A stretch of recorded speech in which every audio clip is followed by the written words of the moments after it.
Terima kasih. Oke. Hmm, tadi mana? Oh, share screen lagi ya.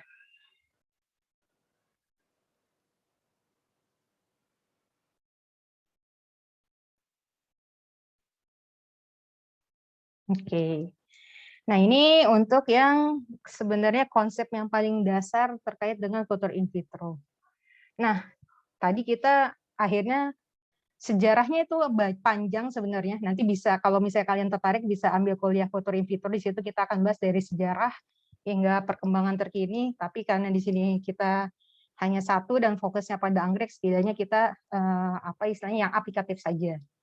Nah, di sini what is in vitro culture? Jadi mungkin kalau kalian waktu apa istilahnya pernah familiarnya di kuliah biotek kali ya, atau di juga waktu pas awal mungkin terpapar ini pada saat kelas 3 SMA kali ya, materi biotek itu lebih concern-nya ke arah apa namanya kultur jaringan. Tapi kalau kenapa akhirnya di sini dikatakan sebagai kultur in vitro?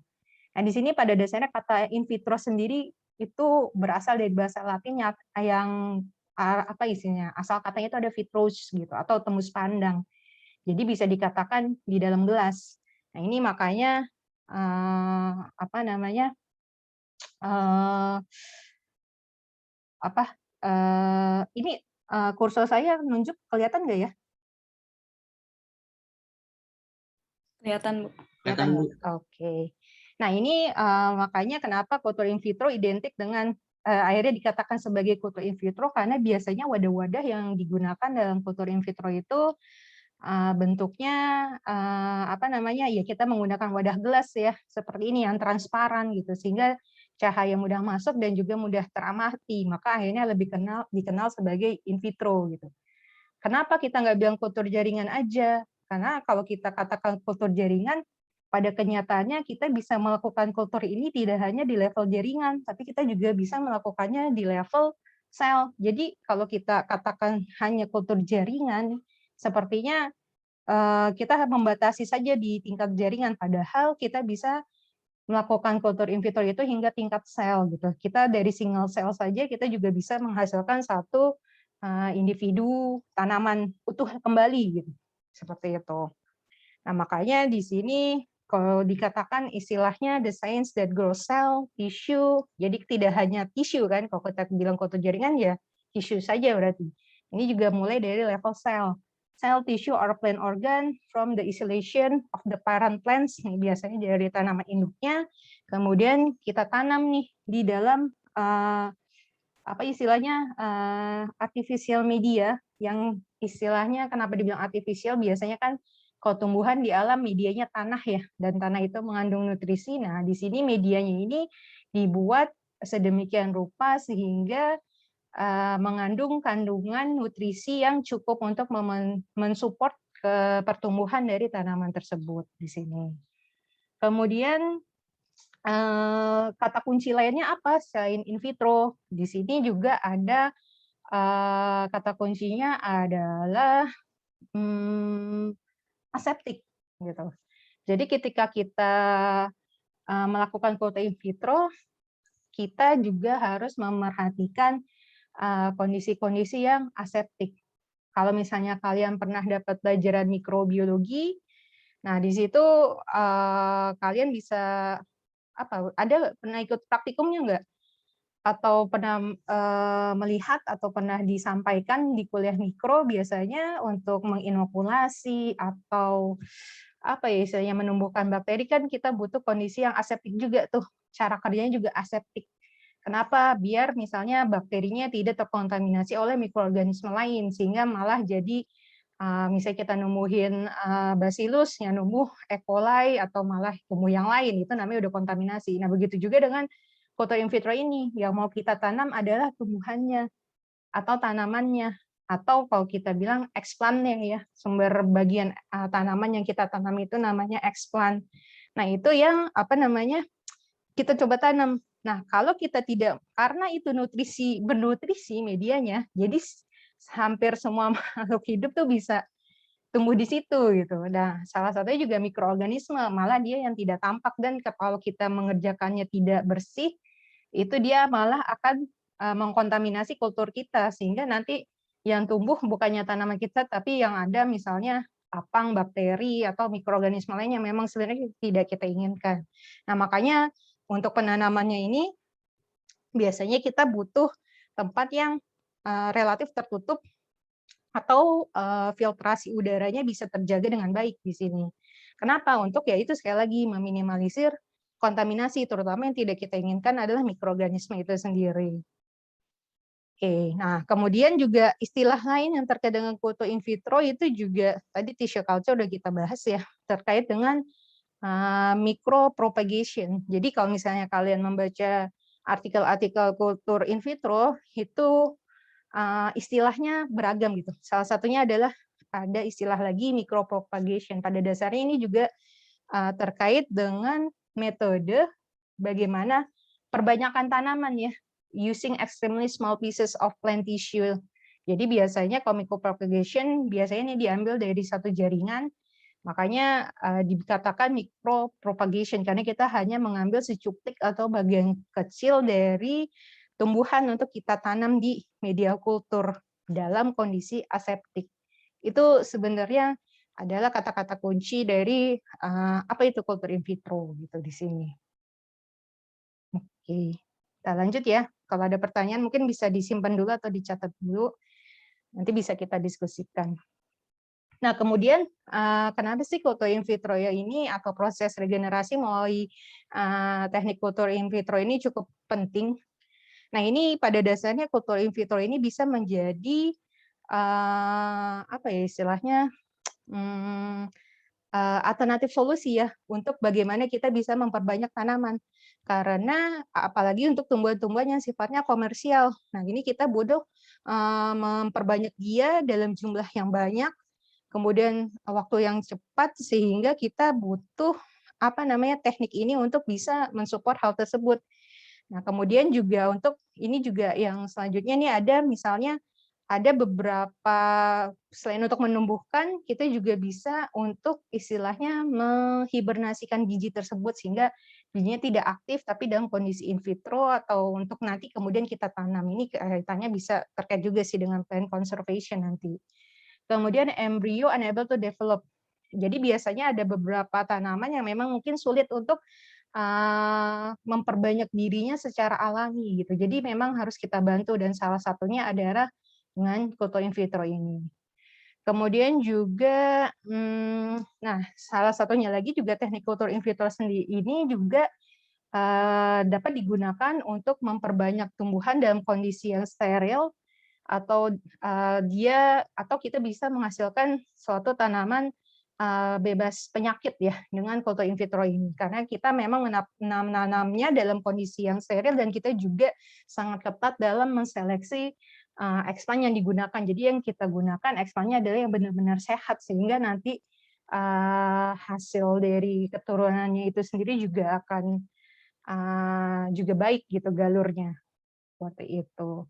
Nah, kemudian juga yang keunggulan dari kultur in vitro ini adalah to propagate clone. Jadi tadi sudah sempat saya singgung ya.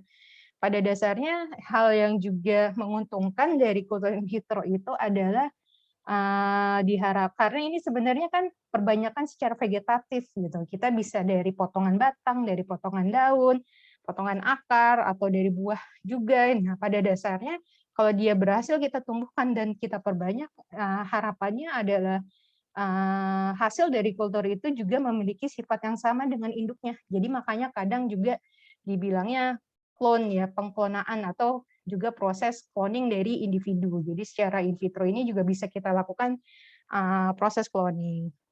Kemudian ada lagi juga manfaat lainnya adalah produksi dari senyawa metabolit sekunder. Nah, ini juga makanya kenapa beberapa tumbuhan obat juga banyak yang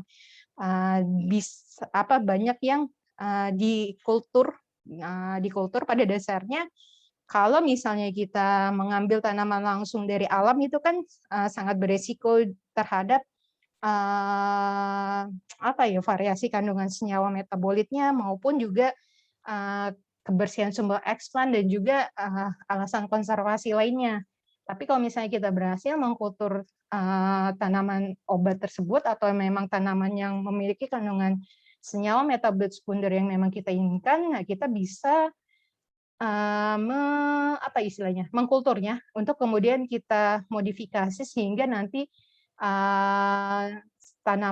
kultur tersebut mampu menghasilkan senyawa metabolit tersebut. Jadi kita sumbernya adalah dari sumber senyawa metabolit itu adalah dari tanaman yang kita kultur di situ, dan di situ kita bisa melakukan berbagai rekayasa baik itu secara genetik ataupun dari nutrisi ataupun dari lingkungan untuk kita bisa memperoleh senyawa metabolit yang memang kita inginkan di situ. Kemudian yang terakhir ini pasti ada yang lain lagi, tapi di sini saya fokusnya 3 dulu saja. Yang jelas adalah helping the plant conservation process. Jadi dengan adanya kultur in vitro, harapannya regenerasi dari satu spesies tertentu akan bisa terjaga ya, walaupun mungkin memang tidak ditumbuhkan di alam, tapi ditumbuhkan secara in vitro, ya nanti bisa kita untuk perbanyakan dan juga kita bisa kembangkan lagi dan kita misalnya kembalikan lagi kita tanam di alam seperti itu. Jadi pada dasarnya inilah kenapa kultur in vitro itu banyak digandrungi dan juga baik oleh para peneliti tumbuhan ataupun juga pihak industri ya, salah satunya untuk bisa memperoleh tanaman dalam jumlah yang banyak dalam waktu yang singkat. Tapi benarkah demikian? Nah, nanti kita lihat. Nah, terkait dengan proses regenerasi sendiri, nah untuk proses regenerasi pada kultur in vitro sendiri secara umum itu dibagi jadi 2, yaitu organogenesis dan embryogenesis. Nah, di sini apa yang membedakannya? Sebenarnya kata kuncinya udah cukup jelas ya di sini. Yang satu dari organ, yang satu dari embrio di sini. Jadi kalau misalnya kita bicara tentang plant regeneration, nah pada dasarnya jalurnya nih secara umum ya semua jalur ini. Jadi kalau secara in vitro kita bisa melakukan somatic embryogenesis. Nah, somatic embryogenesis dari sini ada katanya somatic ya, bukan zigotik. Nah, berarti ini bukan berasal dari hasil fertilisasi nih embrionya gitu.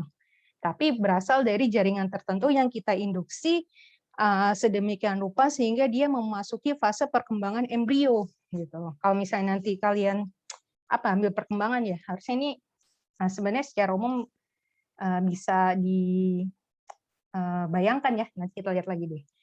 Nah, kemudian yang satu lagi ada organogenesis. Keduanya juga ada fase yang sama. Ada yang direct, ada yang indirect. Nah, kemudian kalau yang direct biasanya kalau yang direct embryogenesis berarti dari bagian potongan tanaman tersebut dia akan masuk ke fase embrio biasanya. Sementara kalau yang indirect biasanya ada satu fase yang dilalui namanya fase kalus. Baru kemudian di situ dia kalusnya sifatnya embrionik dan baru berkembang menjadi embrio, masuk ke fase embrio di situ. Kemudian dari organogenesis juga ada direct organogenesis, jadi dari potongan tanaman tersebut langsung bisa membentuk organ, kemudian ada juga yang sifatnya indirect. Nah, ada lagi indirect di sini sama fasenya, dia akan melalui namanya fase kalus di sini. Biasanya kalau yang direct organogenesis, misalnya dari potongan tanaman tersebut, dia langsung bisa membentuk tunas, atau multiple bud initiation, jadi bisa langsung membentuk banyak tunas. Kemudian axillary bud induction. Nah, ini biasanya kalau yang ditanam adalah bagian nodus ya, bagian nodus di sini. Ini biasanya tunas aksilari yang mudah terinduksi untuk tumbuh. Kemudian ada lagi indirect organogenesis. Ini dia akan masuk fase kalus.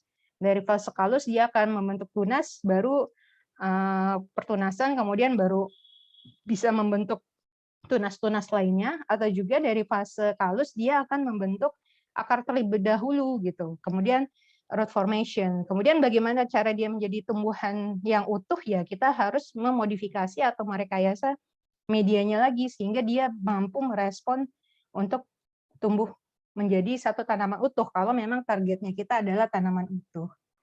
Oke, nanti lebih jelasnya mungkin bisa kita lihat di penjelasan-penjelasan selanjutnya. Jadi pada dasarnya ketika kita bicara tentang jalur regenerasi secara in vitro, konsepnya ini, skema ini yang harus kita bisa apa namanya, bayangkan ya, setidaknya kita ingat sehingga kita tahu target dan tujuan kita apa.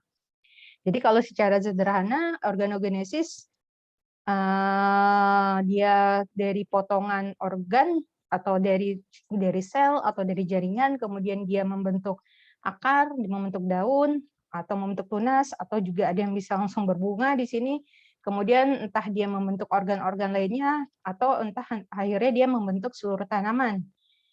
Sementara kalau fase embryogenesis, di sini fasenya dia dari expansorsnya itu dari berbagai sumber organ tanaman, kemudian kita rekayasa atau kita induksi, yang terjadi adalah pertumbuhan dari embrionya. Jadi ya dia akan terinduksi untuk memasuki fase embrio. Jadi kalau misalnya fase embrio ya biasanya dia akan menjadi langsung satu tanaman itu. Oke, nah ini bayangannya ini cuma untuk merefresh lagi ya. Kalau kita bicara tentang zygotic embryogenesis, kalau kita bicara tentang zygotic embryogenesis di sini kita akan bicara terkait adanya proses fertilisasi. Kemudian nanti ada proses perkembangan dari si embrionya itu sendiri, zigotnya itu sendiri.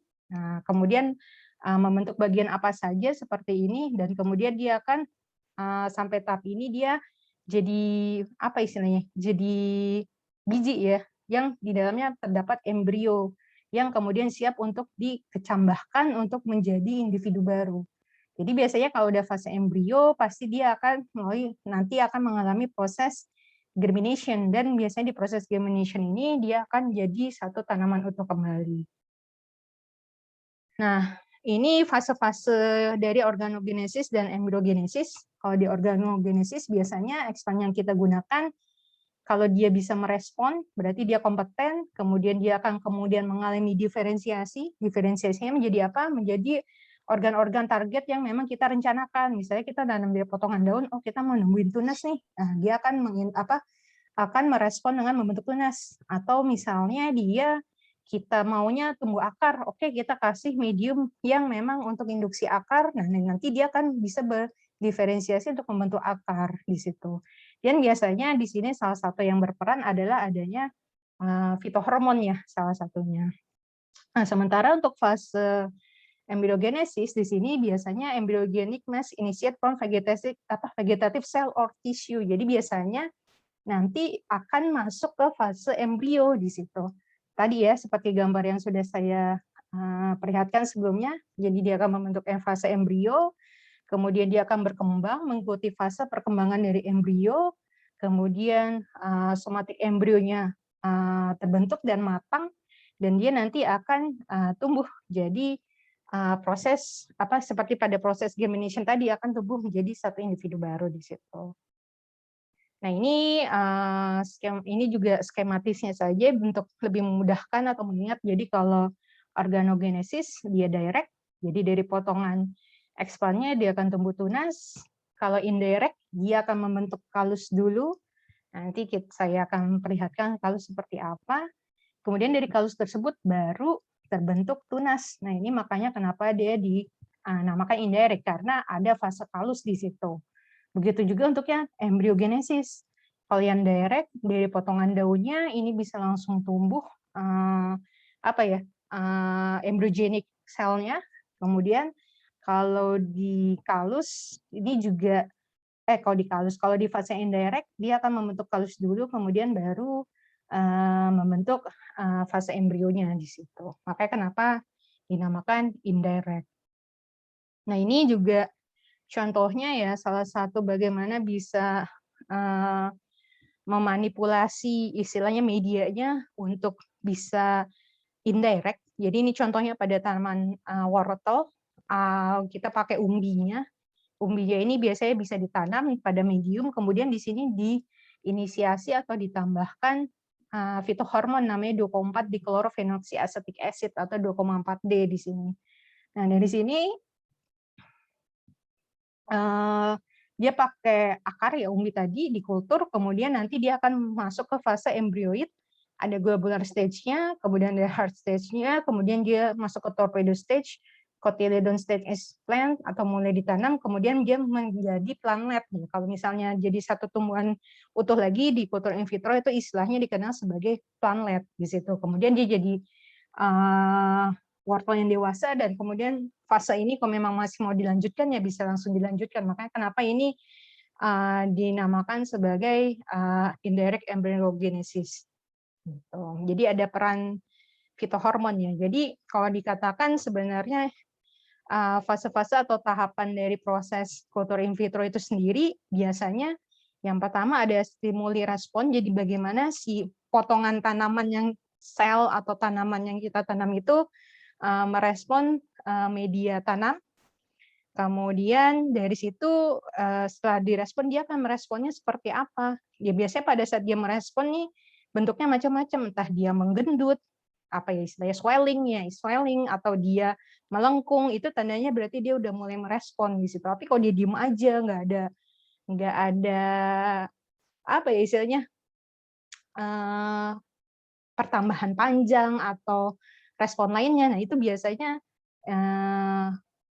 apa ya dalam waktu 3-4 hari atau 7 hari itu udah terlihat. Jadi dia sebenarnya merespon atau tidak ya media kita. Salah satu juga ekslannya juga tidak mati. Nah, itu juga salah satu tanda bahwa dia cukup baik merespon media yang kita berikan. Kemudian cell fate induction. Jadi nanti di siklus selnya itu, nah ini masuk nih proses fisiologis dan perkembangan nih. Pemberian ZPT itu zat pengatur tumbuh ya, atau fitohormon yang kita berikan itu akan menginduksi dia membentuk apa? Membentuk kaluskah, membentuk organkah, atau masuk ke fase embryogenik. Nah, ini kemudian akhirnya menjadi satu organ atau individu yang utuh di situ. Jadi fase-fase yang perlu kita perhatikan dalam proses kultur in vitro tumbuhan itu kira-kira sebenarnya bagaimana dia merespon, kemudian kita mau mendirect dia tumbuh menjadi apa, kemudian nanti apa jadinya dia seperti itu. Nah, terkait hal itu untuk kita bisa mendirect atau kita bisa memperoleh hasil kultur yang apa ya istilahnya yang sesuai dengan target tujuan kita, itu biasanya 4 hal inilah yang harus diperhatikan. Yang pertama plant materials, pada dasarnya ini adalah sumber tanaman yang kita gunakan. Di sini potential for division, position effect dan sebagainya. Pada dasarnya di sini kita memilih indukan yang seperti apa, kita mau sifat yang seperti apa. Nah itu pasti kita mencoba menseleksi tanamannya, kita mencari memang sifat-sifat yang kita inginkan. Kemudian juga untuk explant-nya itu sendiri, explant ini adalah bagian yang akan kita tanam nanti atau yang akan kita kultur. Nah, di sini kita bisa memilih apakah kita mau menggunakan daun, akar, atau sel haploid. Nah, di sini sel haploid misalnya anter atau polen gitu, itu yang atau sel telur atau yang mau kita tanam nantinya. Kemudian juga ada di bagian meristems atau bisa jadi meristem apikal atau meristem aksilar atau sel-sel parenkimatis yang memang sifatnya meristematis di sini. Kemudian ada lagi media kultur. Nah, ini juga menentukan ya pada proses kultur in vitro, di mana nanti media kultur ini mengandung fitohormon, kemudian garam-garam dan mineral, dan juga sumber karbon yang memang sesuai dan mampu mensupport tanaman yang kita kultur gitu. Karena beda spesies biasanya kebutuhannya tuh berbeda. Nah, itu yang harus sering diutik-utik ya atau diutak-atik ya untuk kita menemukan komposisi media kultur yang tepat untuk bisa mensupport jenis tanaman yang memang yang mau kita tumbuhkan di situ biasanya. Kemudian culture condition ini biasanya kondisi-kondisi abiotik, entah itu pH, cahaya, karena pada dasarnya suhu itu juga akan sangat memengaruhi proses kultur in vitro tumbuhan itu sendiri. Jadi kadang mungkin ada tumbuhan yang memang butuh kondisi gelap, atau butuh fotoperiodisitas 16 jam terang, 8 jam gelap, atau butuh terang yang kontinu. Nah, itu kita harus mengenal karakteristik dari tanaman yang kita tanam, sehingga kita mampu memberikan treatment yang sesuai dengan tumbuhan tersebut di situ. Oke, nah ini key component to prepare a medium. Jadi di sini selanjutnya yang saya akan bahas selanjutnya adalah ke key component to prepare a medium for plant regeneration. Jadi hal-hal apa saja yang perlu diperhatikan dalam proses pembuatan medium ya. Di sini kita bisa jadi kayak masakan aja ya sebenarnya. Ini kan kita kayak bikin puding agar ya sebenarnya, tapi buat tanaman gitu. Nah di sini apa namanya ada resepnya tuh macam-macam. Nah ini kayak yang saya tampilkan ini nama medianya. Di sini ada media Murashik and Scoop, basal media, jadi media dasarnya.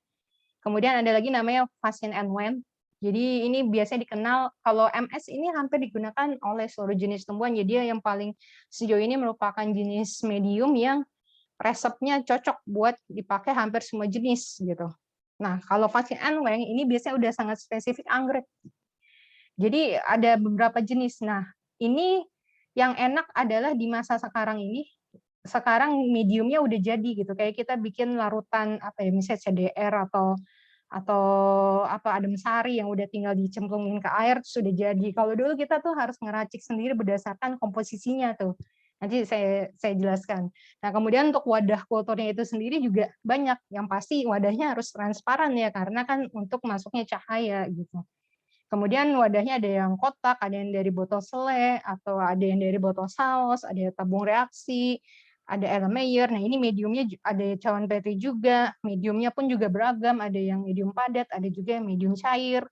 Itu juga apa namanya macam-macam, tergantung dengan apa yang mau target tujuan kultur kita dan juga jenis tanamannya, apa ekspoannya di situ. Kemudian carbon source. Nah, ini biasanya kita bisa menambahkan gula gitu. Gula di sini bisa glukosa, bisa sukrosa, bisa fruktosa, ataupun juga sumber karbon lain. Nah, misalnya kayak anggrek, terutama untuk menanam biji anggrek itu biasanya kita butuh sumber karbon tambahan. Biasanya kita suka menambahkan misalnya apa ya, kentang atau pisang gitu, atau juga tomat atau air kelapa untuk sebagai sumber karbon bagi si tanaman tersebut, karena ternyata untuk menambahkan gula aja mungkin terlalu sederhana sehingga mudah ter-breakdown.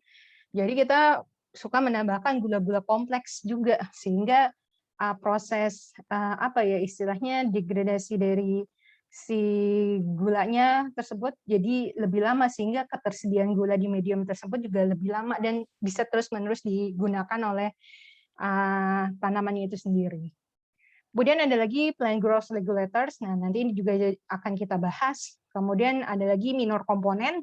Nah, basal medium tadi biasanya memang ada juga yang bilang basal medium itu larutan garam yang utamanya, misalnya makronutrien. Kemudian ada minor komponen di sini, misalnya penambahan vitamin, gitu. Biasanya sih seputar vitamin ya, atau mungkin atau juga di sini juga ada antibiotik ya yang ditambahkan ke dalam media sehingga mampu meminimalisir kontaminasi pada kultur tersebut. Gitu. Oke, nah ini kalau misalnya kita coba coba identify atau kita coba kelompokkan terkait dengan main komponen dari plant tissue culture media nih. Nah, di sini ada apa istilahnya bahan-bahan anorganik dan karbon, ada juga bahan organik, ada juga growth regulator. Pada dasarnya komposisi utamanya adalah 3 hal ini.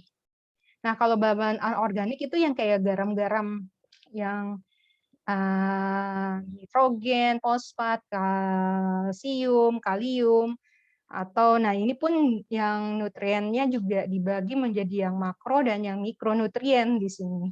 Biasanya yang makro ini kita butuhkan dalam jumlah yang cukup banyak, sementara kalau yang mikro itu kita butuhkan dalam jumlah yang sedikit sekali ya biasanya, karena kalau terlalu banyak, ini kan kebanyakan logam-logam berat ya, nah ini bisa berefek negatif bagi tumbuhan tersebut. Kemudian ada lagi organic supplements. Oh ya, di sini ada vitamin, ada asam amino. Nah ini yang tadi minor components ya, ada asam amino juga yang biasanya suka ditambahkan. Nah untuk growth regulators biasanya kalau di kultur in vitro biasanya kita bilangnya growth regulator ya atau zat pengatur tumbuh. Nah itu biasanya sih hormon-hormon ya sebenarnya, tapi karena bukan yang alami, jadi kita bilangnya growth regulator. Ini yang hormon-hormon yang sifatnya sintesis dari kelompok ausin, sitokinin, giberelin ataupun jenis hormon lainnya juga bisa kita gunakan. Nah ini contohnya ya. Ini contohnya. Jadi kalau misalnya, nah ini udah spesifik pada anggrek. Ini yang berhasil di apa istilahnya? Saya coba rekap ya terkait dengan jenis-jenis mediumnya apa saja. Nah di sini ada medium yang banyak digunakan untuk kultur in vitro anggrek. Biasanya ada MS. NS pun juga biasanya kayak tandanya ada tanda setengah. Berarti ini biasanya dia setengah dari konsentrasi medium MS yang umumnya gitu. Berarti dia tidak terlalu butuh banyak sekali biasanya. Kemudian ini ada lagi Knudsen medium. Ini juga banyak digunakan untuk kultur anggrek dan juga Fashion and Wen. Ini ada medium BM dan juga ada biasanya untuk anggrek-anggrek terestrial atau anggrek tanah. Kemudian ada lagi ada OSSM, medium OSSM. Nah, di sini biasanya untuk ada juga seed ya untuk apa istilahnya memperbanyak anggrek yang berasal dari biji. Gitu. Nah ini terkait peran growth regulator. Kalau terkait dengan peran growth regulator pada dasarnya ini sebenarnya udah dijelaskan ya pada kuliah fisiologi tumbuhan ya.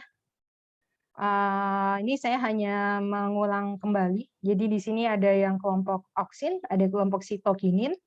Kemudian yang dimainkan apa nih kalau di kultur in vitro? Biasanya kita mainkan adalah perimbangan atau apa istilahnya rasio antara oksin dan sitokinin biasanya banyak kita mainkan. Dimana kalau misalnya oksinnya tinggi, nah ini kita balik dulu nih. What do plant growth regulator do in plants? Jadi ini adalah apa yang umumnya peran dari peran growth ZPT pada tumbuhan ya. Dari setiap jenis hormon yang ada, di sini ada oksin, sitokinin, giberelin, asam absisat, sama etilen. Nih pada tanaman biasanya peran dia apa saja? Nih, kalau oksin, influence memengaruhi proses pertumbuhan sel, menstimulus pembentukan akar, kemudian menginduksi diferensiasi dari jaringan vaskular, kemudian promotopik respon jadi terhadap lingkungan seperti apa, terutama cahaya ya sangat sensitif. Kemudian maintain the apical dominance, jadi di sini juga maintain dominansi apikal. Kemudian menginduksi tunas aksilar, di sini baik itu tunas ataupun perbungaan ataupun buah. Kemudian ada lagi sitokinin, di sini dia memengaruhi proses mitosis, dia promote lateral bud growth, jadi tunas aksilar juga bisa dia induksi, kemudian mendelay atau melambatkan proses penuaan daun di sini senescence-nya. Kemudian promote chlorophyll synthesis, enhance chloroplast development, jadi proses perkembangan kloroplas juga bisa dia stimulus. Kemudian promote leaf expansion, ini salah satunya ada peran dari sitokinin. Kemudian ada lagi berelin, dia promote stem elongation, induce flowering, cone initiation nih kalau untuk tanaman-tanaman yang gymnos ya. Kemudian promote seed germination. Kemudian juga untuk abscisic acid dia regulate seed germination, induce storage protein synthesis, untuk kemudian modulate water stress. Nah makanya kenapa pada saat proses perkecambahan salah satu yang juga berperan abscisic acid ya. Kemudian modulate water stress, maintain bud and seed dormancy. Jadi makanya kalau biji itu baru bisa terinduksi proses percambahannya salah satunya adalah dengan adanya keberadaan air. Nah, salah satu yang mengontrolnya adalah asam asisat ini. Kemudian slow cell elongation, modulates leaf abscission and senescence. Kemudian ada lagi ethylene, dia promotes the development of shoot and roots, promotes fruit ripening, promotes fruit senescence, dan promotes leaf abscission atau lepasnya daun atau gugurnya daun. Nah di sini bisa kita lihat bahwa setiap kelompok dari zat pengatur tumbuh ini punya peranan yang saling bisa berkontradiksi ya di sini. Jadi ada yang mempromot, ada yang menghambat. Nah, di sini makanya mekanisme itulah yang sangat kompleks yang terjadi pada tumbuhan. Nah, kemudian apa yang peran zat pengatur tumbuhan tersebut dalam proses kultur in vitro. Nah, ini berdasarkan yang tadi, akhirnya zat pengatur tumbuh yang memang sudah diketahui fungsinya secara alami seperti apa, itu coba kita istilahnya manfaatkan dan kita manipulasi perimbangannya untuk kultur in vitro itu sendiri. Jadi kita menambahkan oksin, salah satunya misalnya kita targetnya adalah untuk memperoleh kalus di sini. Atau juga pembentukan akar atau pembentukan tunas. Kemudian juga dia juga akan efektif, biasanya dia akan selalu dipasangkan nih dengan sitokinin. Biasanya kita selalu bikin variasi rasio antara oksin dan sitokininnya untuk tahu mana perimbangan yang paling tepat, apakah oksinnya yang tinggi atau sitokininnya tinggi atau sama. Nah, itu yang akan sangat berpengaruh nanti sama respon dari tanaman tersebut gitu. Dia akan terinduksi atau membentuk ke arah mana? Tunas, akar, atau embrionik. Nah, itu salah satunya adalah istilahnya kalau kita melakukan kombinasi dari zat-zat pengatur tumbuh yang sudah ada. Kemudian ada lagi nih sitokinin, dia menstimulasi pembelahan sel, rilis lateral butt dominancy. Jadi kalau oksin menghambat, kalau sitokinin dia rilis di sini. Kemudian sitokinin juga menginduksi pembentukan tunas adventif, menghambat embryogenesis, menghambat pembentukan akar. Jadi kalau misalnya membentuk akar, ya kita tambahkan oksinnya. Berarti sitokininnya jangan, atau dosisnya mungkin rendah sekali gitu, seperti itu. Ini juga yang lainnya juga bisa kalian simak ya di sini, tapi pada dasarnya yang banyak digunakan untuk kultur in vitro biasanya kita menggunakan oksin dan sitokinin. Nah, ini media foreign generation-nya. Jadi biasanya kita bisa membagi media tersebut dari misalnya kita ingin memperbanyak anggrek dari satu jenis aja untuk inisiasi pembentukan embrio sampai hingga dia dewasa, bisa jadi dia membutuhkan beberapa jenis medium yang berbeda gitu. Biasanya untuk first stage ini ada proses inisiasi. Nah, di sini bisa kita butuh untuk apa? Untuk direct organogenesis, atau kita mau ke kalus. Kalau ke kalus kita butuh dedifferentiation medium, atau mungkin induksinya apa. Jadi kita pada dasarnya medium induksi ini tergantung target kita.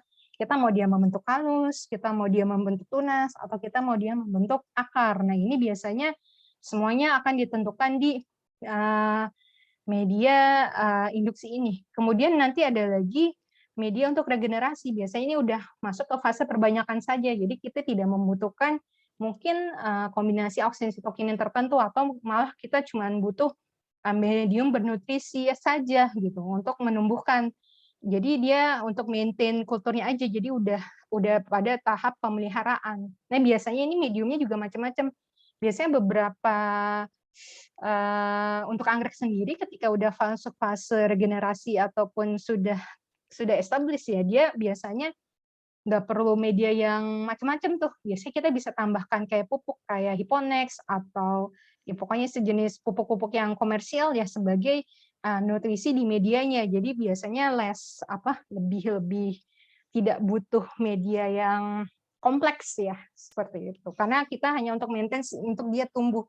Karena target kita misalnya udah ada nih, di awal kita udah induksi dia untuk membentuk tunas atau untuk membentuk embryogenik. Seperti itu. Oke, nah ini selanjutnya kita masuk ke tipe-tipe dari kultur in vitro, tipe-tipe dari teknik kultur in vitro. Sebenarnya ada banyak, tapi di sini saya coba bahas 6 dulu ya, dan saya kaitkan contohnya dengan anggrek di sini. Nah, yang pertama ini ada yang namanya kultur meristem. Jadi biasanya nama teknik ini disesuaikan dengan nama sumber ekspannya. Jadi kalau misalnya kultur meristem yang kita tanam adalah bagian apikal meristem ya, di mana di situ terdapat 1 sampai 3 daun primordia yang sudah ada ya. Jadi dia benar-benar yang bagian apikal paling ujung dari tanaman tersebut. Kemudian juga yang selanjutnya ini ada kultur polen, biasanya ini kultur haploid. Biasanya digunakan untuk mempelajari efek mutasi ya pada tanaman ya. Jadi biasanya kalau tanaman utuh kita diploid, tapi ini di sini kita akan memperoleh tanaman yang N ya, kromosomnya diploid, haploid di sini. Ya biasanya ini sumber ekspannya dari antar atau polen biasanya. Nah, kemudian ada lagi embryo culture. Nah, di sini biasanya kita berusaha mengisolasi immature atau mature embrio sehingga nanti dia bisa terinduksi untuk masuk ke fase perkembangan embrio dengan lebih cepat ya, sehingga dia bisa istilahnya kalau sudah matang dia akan mulai germination di situ. Kemudian ada lagi namanya callus culture. Nah, tadi sudah banyak saya bahas ketika saya membahas proses regenerasi di fase indirect. Nah, pada dasarnya apa sih callus ini? Callus ini adalah apa ya istilahnya dedifferentiated plant cell. Jadi sel dari tumbuhan yang mengalami proses dediferensiasi. Nah, kalau kita tahu kan biasanya tanaman mengalami diferensiasi, entah dia membentuk jaringan atau organ tertentu, entah itu tunas, entah itu akar. Nah, kalau di sini dia mengalami dediferensiasi, jadi dia tidak punya bentuk gitu. Jadi dia hanya sel yang terus-menerus membelah di situ. Nah, ini biasanya pada media yang cenderung memiliki kadar oksigen yang tinggi. Kemudian ada lagi cell culture. Nah, dari sini namanya udah jelas ya, berarti yang dikultur itu adalah selnya. Nah, kemudian ada lagi nih namanya protoplast culture. Nah, di sini pada dasarnya kita mengkultur sel juga, tapi selnya sudah kita karakteristik khas dari sel tumbuhan kan adanya dinding sel. Nah, pada kultur protoplas ini yang ditanam hanya protoplasnya saja. Jadi dinding selnya itu kita remove gitu, kita hilangkan dengan proses enzimatik biasanya. Sehingga kita hanya mendapatkan protoplasnya. Nah, ini juga cukup susah gampang ya ketika melakukan ini ya, karena kita harus memperhatikan kondisi lingkungan atau medium yang cukup isotonis karena kalau kita salah membuat resepnya, protoplasnya bisa pecah gitu, bisa pecah atau rusak gitu kalau tidak isotonik kondisi lingkungannya. Nah, ini selanjutnya ini akan saya perlihatkan contoh-contoh kultur. Jadi kalau di sini tadi Cotomeristem biasanya yang ditanam adalah bagian atas nih, entah dipotong di sini atau potong di sini. Nanti ditanam di kultur. Nah, pada dasarnya Cotomeristem ini juga adalah salah satu teknik kultur yang digunakan untuk kita memperoleh tanaman bebas virus atau bebas penyakit. Biasanya karena jaringan meristem ini masih belum terekspos dan benar-benar baru-baru dan lagi aktif-aktifnya membelah. Jadi sehingga jadi dia memang generasi baru dari sel si tumbuhan tersebut yang belum harapannya belum terkontaminasi oleh penyakit yang lain karena dia juga tidak dilalui oleh yang namanya jaringan pembuluh. Nah, biasanya kalau sel-sel jaringan tersebut dilewati berkas pembuluh biasanya penyakit itu mudah menular ke daerah tersebut seperti itu. Nah, ini pollen atau anterculture atau juga dikenal sebagai microspore culture. Nah, biasanya ini pollen ini anggrek ya, kebetulan ada gambar dari anggrek. Nah, ini kita kultur di media tertentu sehingga nanti dia akan terinduksi entah itu membentuk istilahnya sel-sel seperti tadi, entah kita mau dia direct atau indirect. Tapi biasanya ini kalau kita hanya regenerasi saja, nanti tanaman yang tumbuh itu biasanya sifatnya haploid. Bagaimana untuk menjadikan dia diploid? Ya, kita harus melakukan poliploidi ke dia, sehingga kita harus menambahkan satu jenis bahan lagi, kayak misalnya, apa sih? Aduh, saya lupa tuh. Yang bikin mutasi. Apa ya? Lupa. Nanti kalau bukan? iya, kolkisin. Betul. Kolkisin biasanya dia akan memicu poliploidi di situ. Saya ingatnya sitokin, padahal bukan sitokin, kolkisin, betul. Makasih. Kemudian juga, nah ini yang kita katakan sebagai protoplas. Di anggrek sendiri untuk kultur protoplas itu sudah cukup berkembang ya, karena kalau misalnya nih kita memperoleh sel yang ini adalah protoplasnya. dinding selnya sudah dihilangkan. Nah, ini kebetulan juga ada protoplas yang ada kromoplas lainnya selain kloroplas. Dia ada antosianinnya, jadi warnanya agak merah. Nah, biasanya kalau dia berada di fase seperti ini, dia akan mudah difusi gitu. Jadi hibridisasinya itu dilakukan di tingkat sel ini. Jadi dia mudah untuk difusikan. Gitu. Makanya kenapa apa istilahnya fotoprotoplas ini cukup diminati karena bisa jadi salah satu cara untuk memperoleh hibrid anggrek jenis anggrek baru gitu.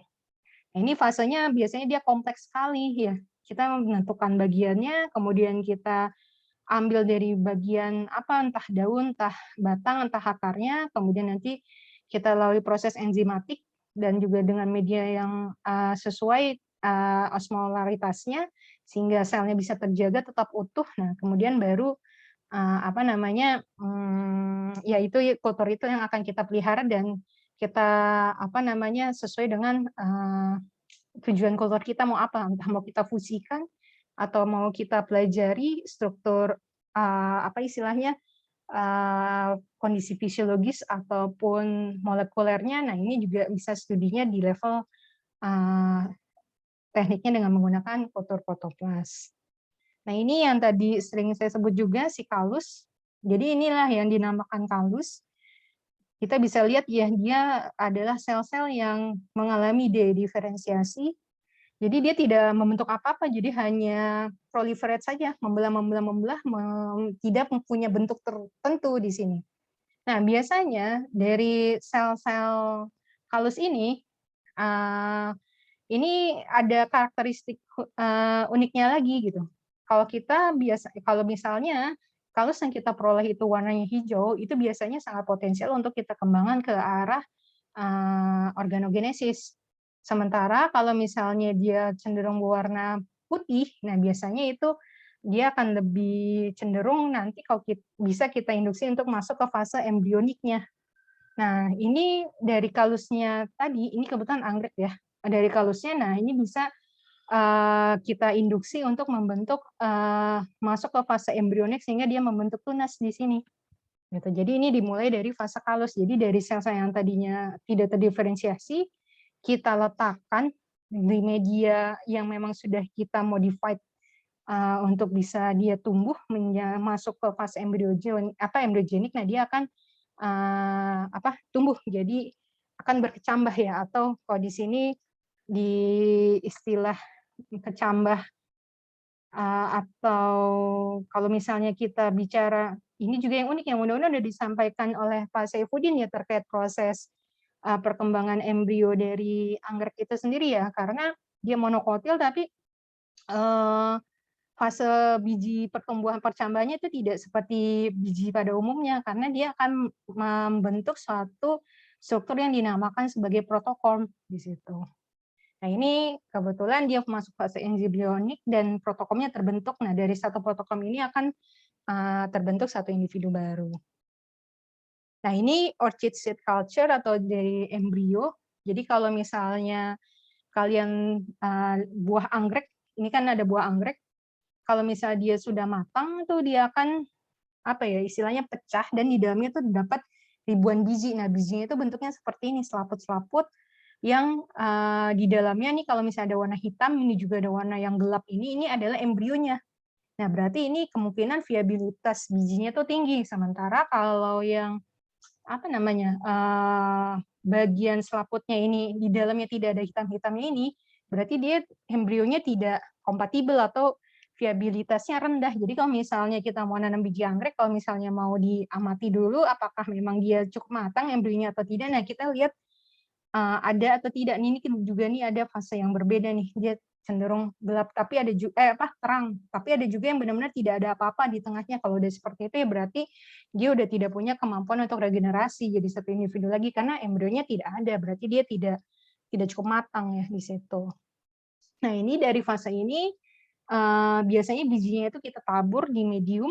Nah, medium yang biasa digunakan untuk penaburan biji anggrek itu biasanya adalah medium Fast and Wild di situ. Kemudian kalau misalnya dia mampu merespon medium tersebut, nah dia akan membentuk protokom. Nah kalau biji, satu biji itu akan membentuk satu protokom. Nah ini dia udah mulai terbentuk rhizoid-rhizoidnya nih, atau bakal akarnya nanti.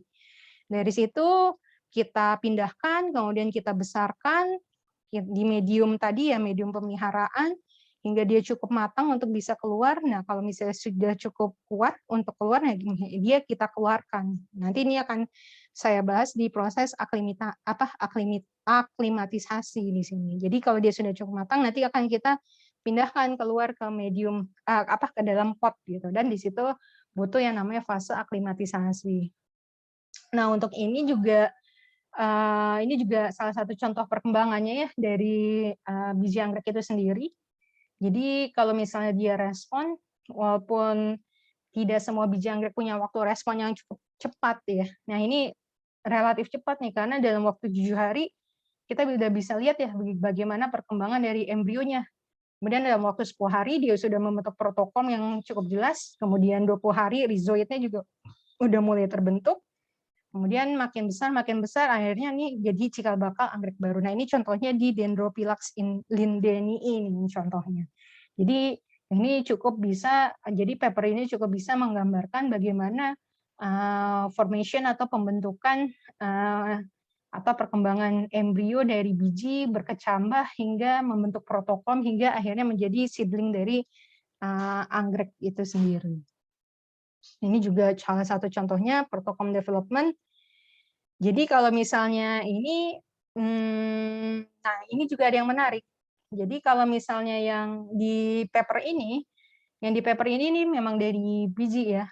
Kemudian dia tumbuh menjadi protokorm di situ. Dan dia istilahnya kecambah anggreknya itu namanya protokorm. Tapi ada lagi yang namanya protokorm like bodies. Jadi ada struktur-struktur yang menyerupai bentuk protokorm. Nah, biasanya itu ya adalah dari expand yang asalnya bukan dari biji ya biasanya. Karena kalau misalnya dari biji cenderungnya, tapi tergantung juga sih inti dari embrionya itu bagaimana. Nah, biasanya jadi satu. Tapi yang ini biasanya dia bisa membelah-membelah lagi menjadi beberapa protokom yang kemudian nanti akan kita pisah-pisahkan untuk kemudian dia tumbuh menjadi satu individu. Biasanya nih protokomnya bergelombol seperti ini nih untuk yang protokom like bodies-nya ya. Ini contohnya pada Phalaenopsis. Nah, ini ada lagi kalau misalnya kita bikin fase embrionik atau dari embryogenesis, istilahnya fase embryogenesis. Nah, ini biasanya selain untuk kita tumbuhkan jadi seedling utuh lagi, biasanya kita juga bisa memanfaatkan somatic embrio yang kita peroleh dari hasil kultur tersebut untuk pembuatan artificial seed. Nah, ini kalau misalnya kalian lihat, ini secara umum ya, ini multilayer polymer coating, jadi dia biasanya akan kita coating dengan polimer. Jadi nanti dia biasanya ini natrium alginat ya. Nah, biasanya nanti kalau dia kena CaCl atau kalsium klorida, dia akan jadi kayak gel tuh, membentuk gel gitu. Jadi mungkin kalau kalian kenal kayak boba kali ya. Bentuknya kayak boba tapi isinya ada embrio, tapi jadinya dia bulat seperti itu tapi isinya ada embrionya ini. Nah, apa aja yang ada di dalamnya? Nah, biasanya ini yang berfungsi sebagai endosperm ini biasanya kita adalah media kulturnya.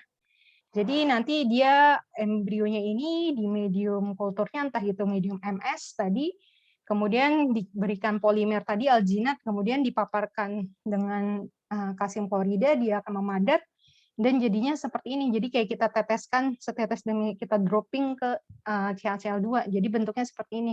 Dan ini udah siap untuk ditanam kapan saja. Dan kalau dia tinggal, jadi kalau kita mau ditanam dia, ya udah kita tanam atau kita kultur di mediumnya yang cocok, ya lama-lama dia akan mengikuti fase perkembangan embrionya di sini. Jadi ini teknik artificial seeds ya untuk yang kultur embrio nih, ini juga bisa dimanfaatkan untuk pembuatan artificial seed. Nah ini kita kultur nodus atau shoot culture. Di sini biasanya ini dari tangkai bunga ya. Explannya ini dari tangkai bunga Phalaenopsis. Biasanya nanti selubung brakteanya di sini kita buka, kemudian kita bersihkan. Nah, kemudian nanti mata tunasnya ini jangan sampai rusak. kita tanam ke medium yang memang mau kita yang kita modifikasi. Nah, di sini kita modifikasi untuk membentuk protokol. Jadi nanti dari tunasnya ini dia langsung masuk ke fase embryogenik, dia akan membentuk protokom di sini. Nanti dia akan semakin besar seperti fase protokom tadi. Nah, ini biasanya akan kita potong nih. Ini ya, bro, kita coba. Jadi biasanya ini area ini nih kita potong nih langsung. Dan ini kita kita tanam ke media baru. Nah, biasanya nanti dia akan membelah dan membentuk protomnya di situ. Oke.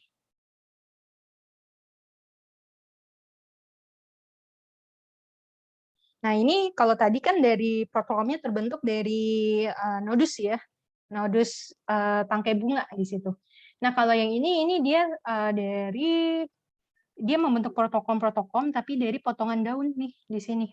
Ini protokomnya ada banyak ya, berarti satu buntelan istilahnya, satu protokom ini sangat berpotensi untuk menjadi satu individu baru. Jadi bisa dibayangkan ini udah bisa lebih dari 10 individu baru nih kalau misalnya kita tanam lagi di situ. Jadi protokolnya inilah yang akan jadi di sini, karena dia bukan dari zigot, berarti kita bilangnya sebagai protokol like bodies seperti itu. Nah, ini kalau misalnya sudah banyak, nah kalau sudah mulai banyak nih, biasanya kita pisah-pisahkan lagi. Nah, ini biasanya kalau sudah semakin lama dan kita tidak pindahkan dari mediumnya, dia akan cenderung mengalami pencoklatan. Nah, nanti ini kita bahas di permasalahan-permasalahan dalam kultur in vitro.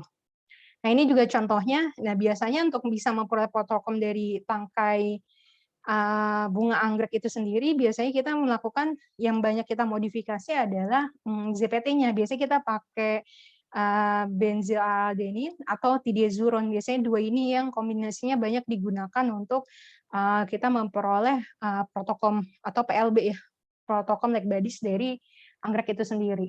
Nah, nanti sama ini dari tangkai bunga, ini protokomnya ada banyak.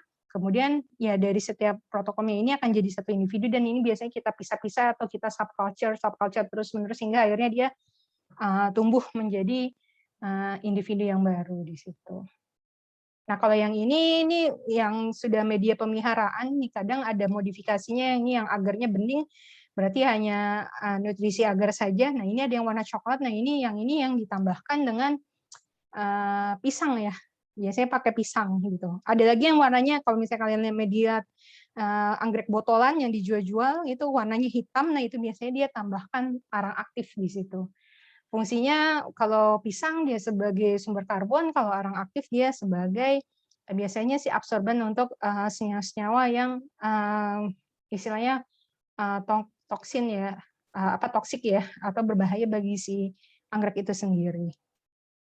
Nah, ini adalah proses aklimatisasi. Jadi kalau misalnya kita sudah punya seedling anggrek dalam botol yang sudah cukup mature untuk kita keluarkan, nah biasanya yang sudah tinggi atau sudah cukup kokoh ya batangnya, akarnya juga sudah tumbuh dengan baik, nih biasanya kita bisa keluarkan nih istilahnya, tapi kalau kita keluarkan untuk tanam di pot langsung itu dia belum bisa, berarti dia harus melalui proses aklimatisasi. Apalagi selama ini dia dikultur. Nah, biasanya kalau tanaman yang dikultur itu kayak kalau istilah anak sekarang ya anak sultan kali ya.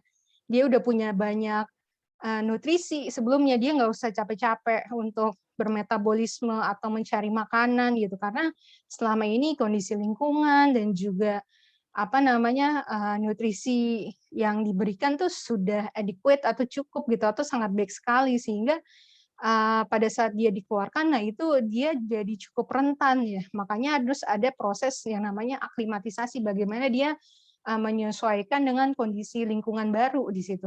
Nah, biasanya nih kalau udah ada dari anggrek botolan ini kita keluarkan dari botolnya, ini biasanya ada pengait ya, jadi bisa ditarik gitu,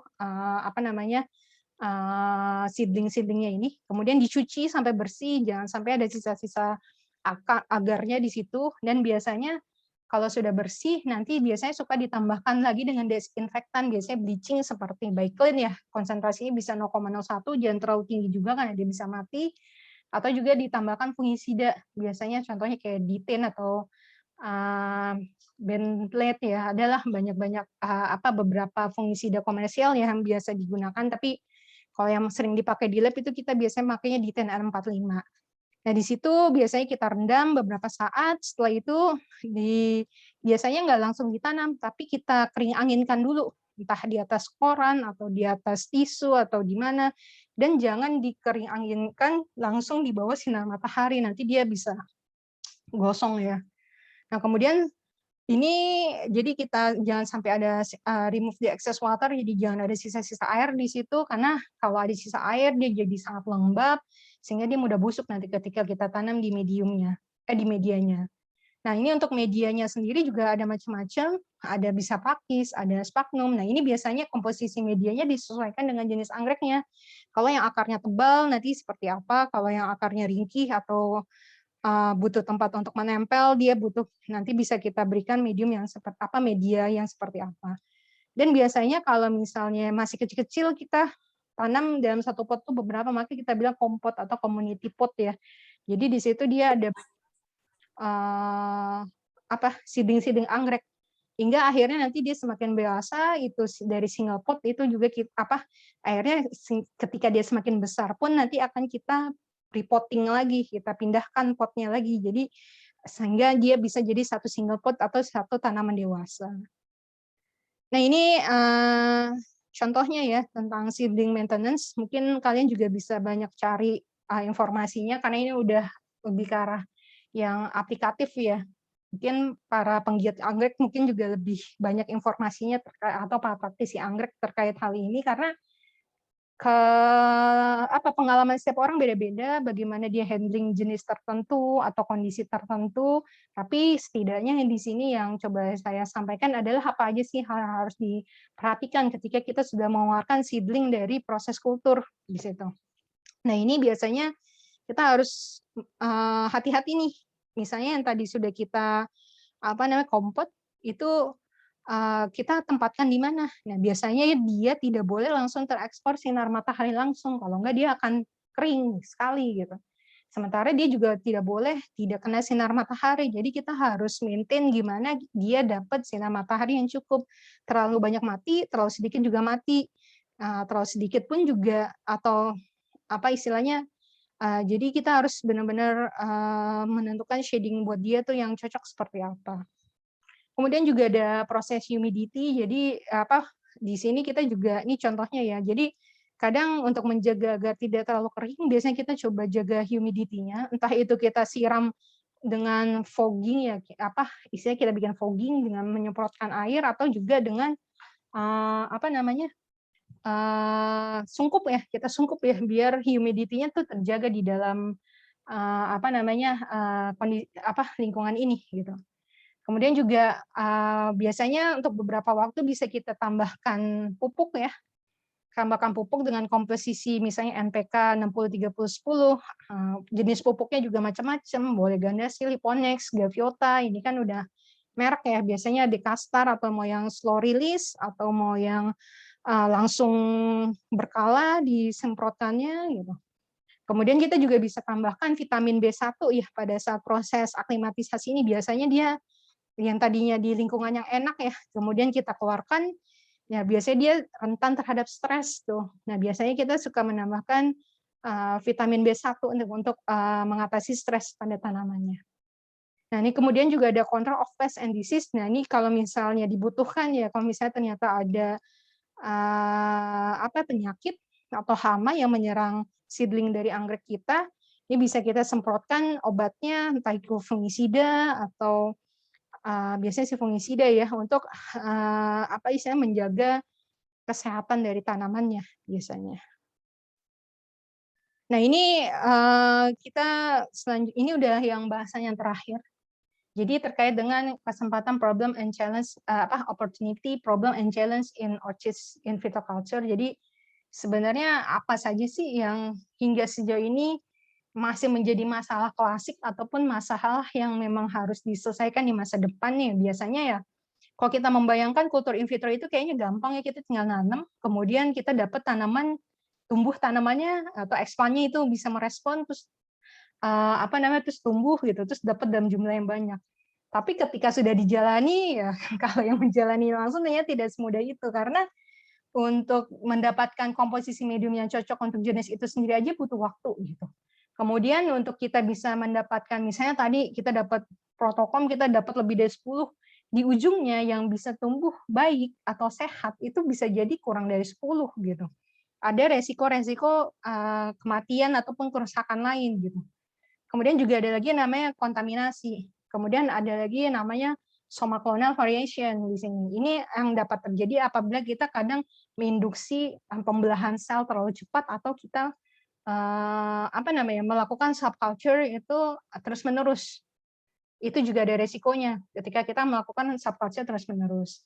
Kemudian ada yang namanya pencoklatan atau browning. Di sini juga karena adanya polifenol oksidase yang kalau dia apa istilahnya ini suka dirilis ya pada area-area yang mengalami luka pada tanaman sehingga fenolnya terekspos oleh oksigen. Nah, yang ada tanamannya malah mencoklat jadi teroksidasi di situ. Kemudian ada lagi yang namanya vitrifikasi. Vitrifikasi ini apa ya istilahnya malformation that result excessive hydration. Jadi dia kadar airnya ternyata terlalu berlebih gitu sehingga nanti dia jadi kayak jelly apa ya dan transparan warnanya gitu. Nanti ada contohnya. Kemudian ada lagi technical issue. Technical issue ini juga menarik ya. Dari dulu juga ada angkatan berapa tuh melakukan kultur in vitro anggrek dari yang kita coba menanam dari nodus tangkai bunga. Saya kan juga melakukan gitu. Dia juga melakukan. Tapi entah kenapa kalau padahal protokolnya sama gitu. Tapi entah mengapa dia sampai berapa kali penanaman pun tuh tetap kontaminasi gitu. Nah, padahal prosedur protokol yang dilakukan tuh sama. Nah, ini ada isu lainnya nih, entah keterampilan, entah ketelitian atau yang sebagainya gitu. Ya, ini juga ada hal-hal ya apa problem-problem faktor X lainnya yang mengaruhi keberhasilan dari kultur in vitro itu sendiri. Nah, ini contoh-contohnya kontaminasi. Jadi yang tumbuh subur malah mikrobanya, tanamannya malah jadi busuk di sini.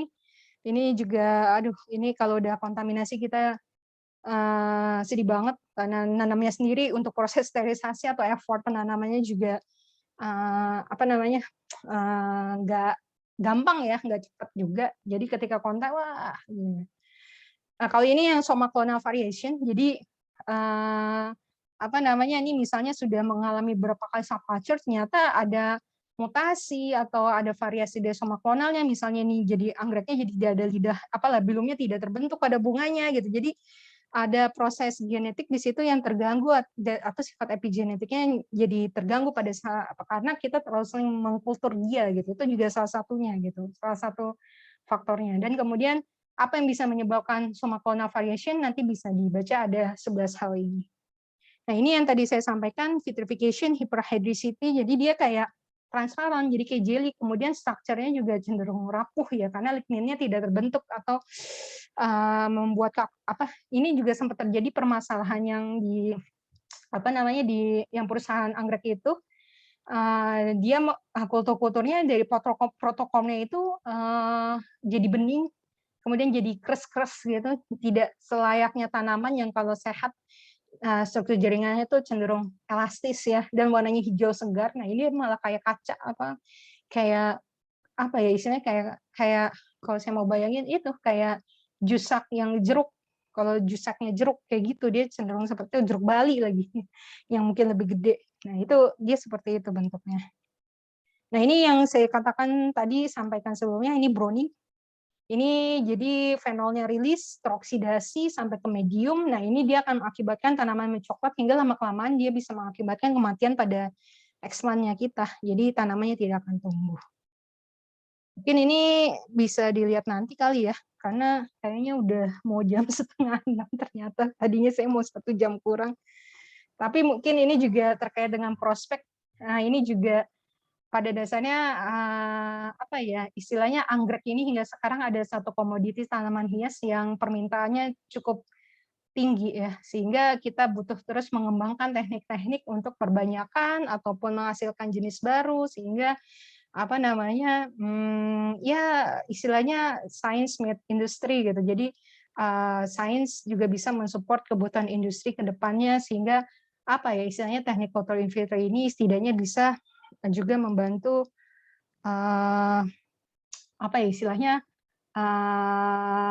perkembangan dari agriculture di Indonesia, apalagi Indonesia sendiri apa namanya juga potensi spesiesnya juga cukup banyak ya. Jadi untuk kita terus mengembangkan anggrek Indonesia dengan budidaya seperti apa ke depan itu juga sangat-sangat prospeknya sangat tinggi seperti itu. Mungkin dari saya sekian. Mungkin kalau ada yang mau ditanyakan mungkin atau mau didiskusikan silakan. Silakan yang ingin Mungkin saya terlalu bertanya. panjang ya. Saya Tapi kira memang 1 jam menarik sekali kurang. sih. Iya ya. Kenapa? Tapi memang menarik sekali Bu Windri. Jadi saya harap sih untuk kalian melalui paparan dari Bu Windri ini, jadi pemahaman kalian terkait budidaya anggrek itu jadi lebih utuh ya. Jadi kalau kemarin kita bahas bagaimana cara memilih bibit yang baik itu seperti apa, apakah botolan kah, apakah kompot kah atau single pot kah. Jadi ternyata sebelum kita memilih bibitan anggrek tersebut, ternyata ada tahapan-tahapan yang cukup kompleks nih, dalam hal ini yaitu terkait dengan kultur jaringan gitu. Jadi sangat bermanfaat sekali informasi hari ini. Silakan jika ada pertanyaan dari kalian. Kelompok 1 ada yang ingin bertanya?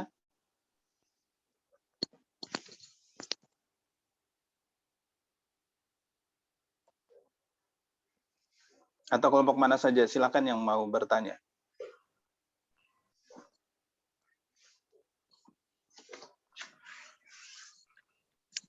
Pak Ipul, Bu Windri, saya mau nanya. Tapi Silakan.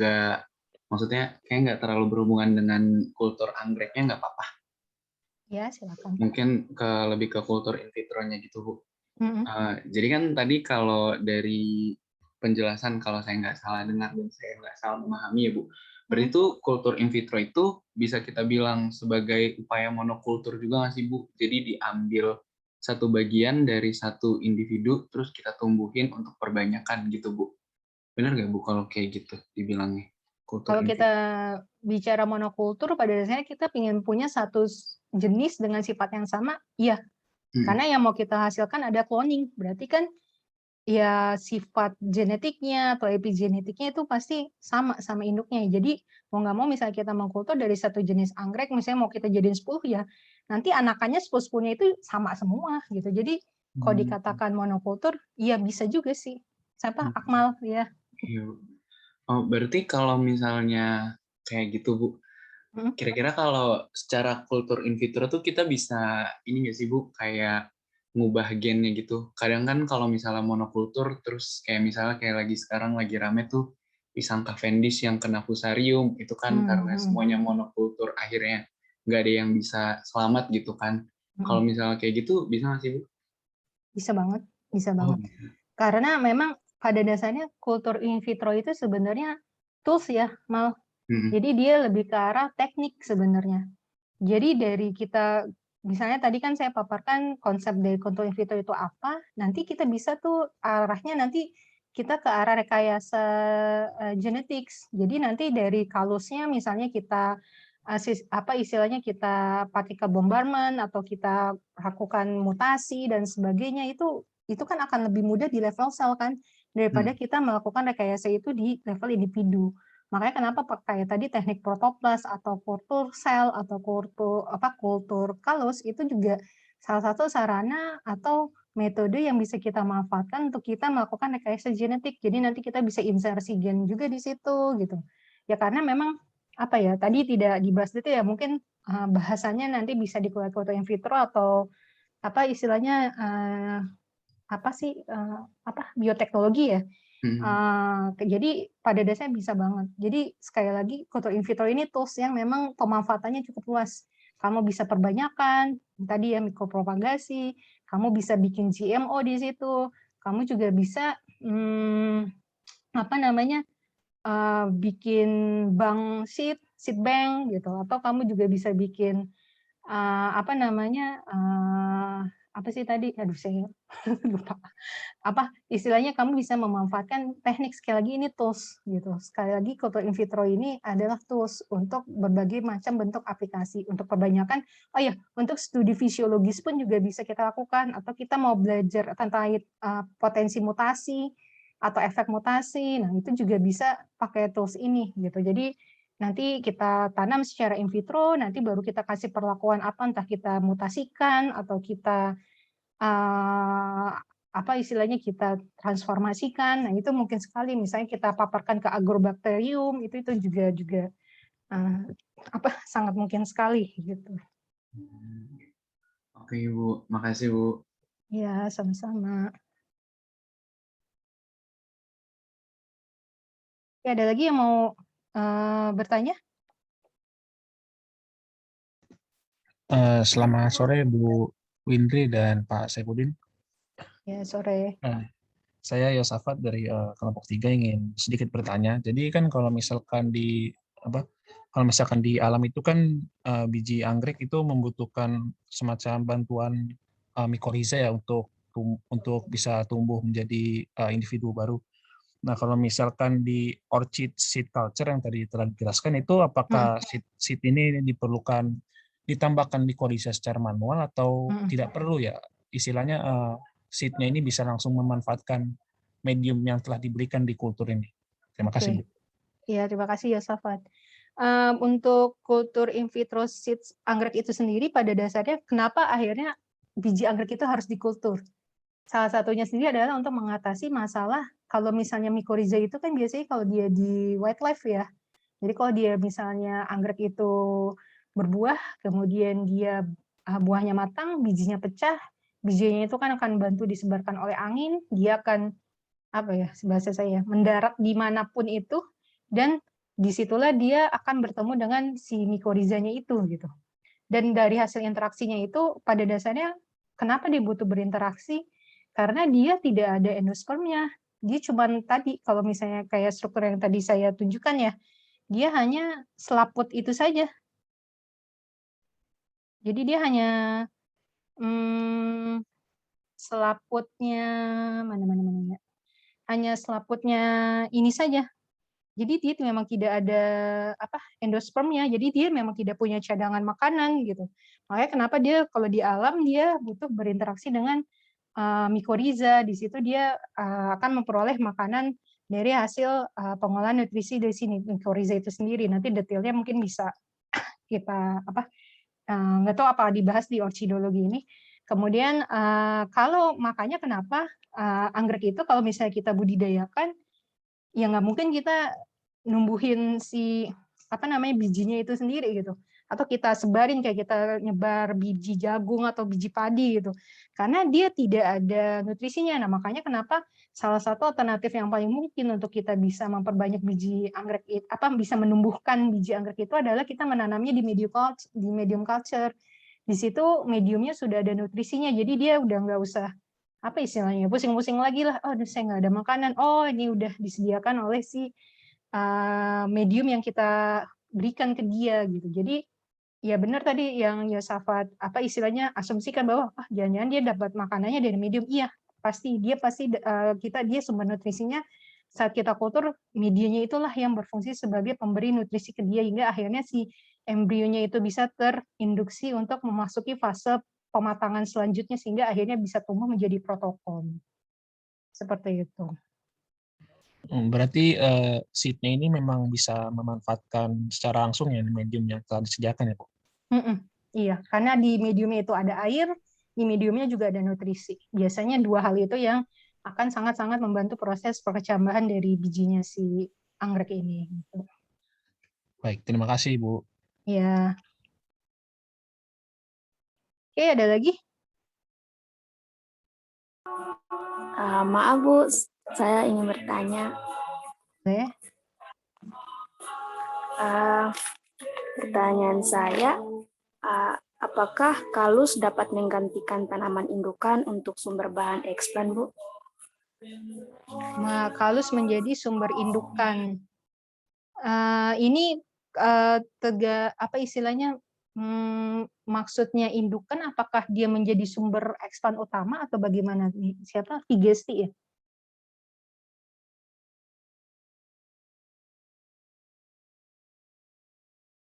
Halo?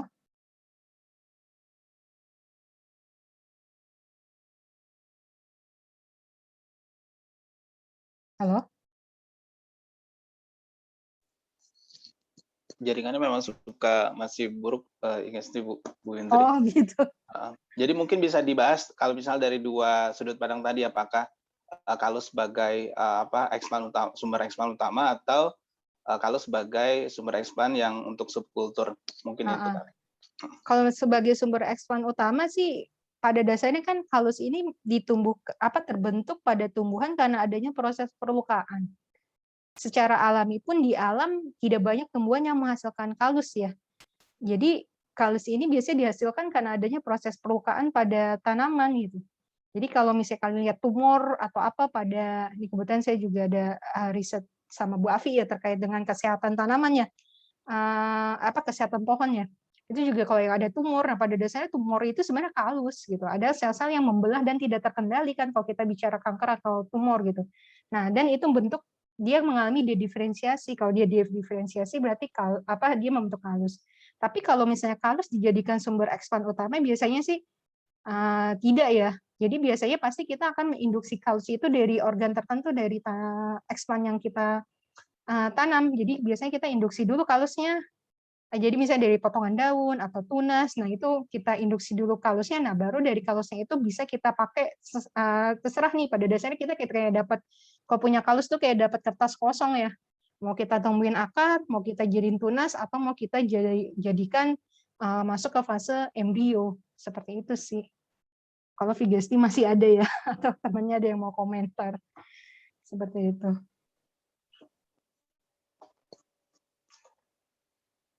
Oke, ada lagi?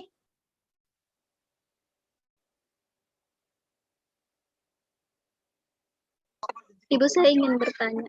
Ya, silakan Gita. Ya, tadi kan Ibu bilang kalau misalkan buat ngelakuin kultur in vitro ini, nentuin mediumnya itu aja udah susah ya Bu. Nah tadi udah ada list-listnya juga Bu, buat beberapa medium itu yang ada tadi setengah apa gitu Bu, saya lupa. Nah itu cara nentuin kayak kira-kira anggrek ini yang tepat untuk pakai medium yang ini, yang itu kayak gitu. Nentuinnya gimana ya Bu? Nah ini kan kalau yang Gita tanyakan kan, ya nih sebenarnya fase awalnya kan sebenarnya kalau untuk saat ini sudah banyak riset-riset terkait kultur in vitro anggrek ya. Pada dasarnya ini 5 media ini adalah media yang media yang umum digunakan untuk kultur in vitro anggrek. Biasanya sih kalau kita sejauh ini sih sudah bisa dikelompokkan. Biasanya untuk proses induksi portokom biasanya kita pakai setengah ms gitu. Atau untuk membesarkan si protokolnya ini kita bisa pakai Knudsen.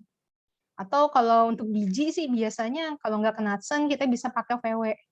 Kalau yang dua ini kebetulan saya belum pernah pakai ya, tapi ini kebetulan dipakainya di mana nih? Oh ya, untuk terrestrial orchid sama seed sowing medium. Nah biasanya untuk kita bisa menentukan medium mana sih yang harus kita gunakan nih, mau nggak mau kita harus studi literatur ya pertama. Kemudian kita nanti dari situ lihat jenis anggrek kita tuh yang siapa gitu.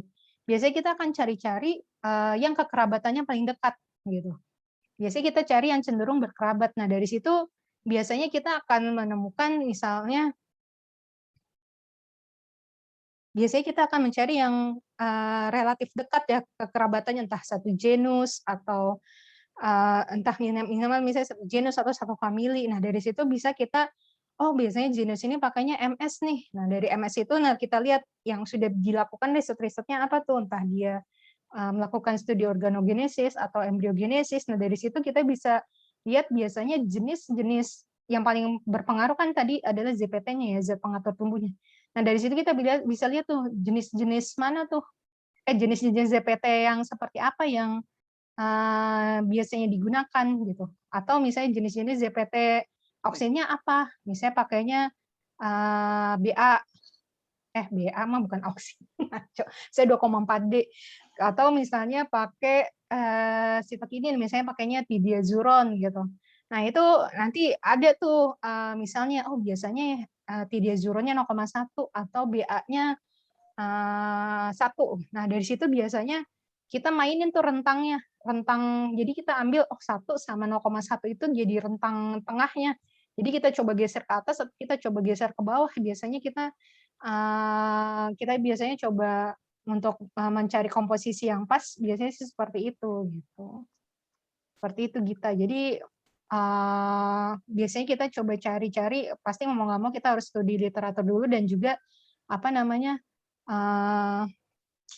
ya apa istilahnya kita bisa mencoba memodifikasi atau mencoba istilahnya memodifikasi dari medium yang memang umum digunakan sih. Biasanya sih seperti itu. Gitu. Berarti kalau misalkan untuk menentukan medium itu harus dilihat dari bagian apa yang dikulturkan sama dari spesies apa gitu ya Bu Anggrek. Oke, dari spesies apa dan tujuan kultur kita apa. Gitu. Baik, terima kasih banyak Ibu. Oke. Berarti Jadi, intinya kalau dari sisi medium nih, jadi kalau misalnya ada, misalnya gini Bu Indri, misalnya ada mahasiswa mau penelitian kultur in vitro dengan spesies anggrek tertentu.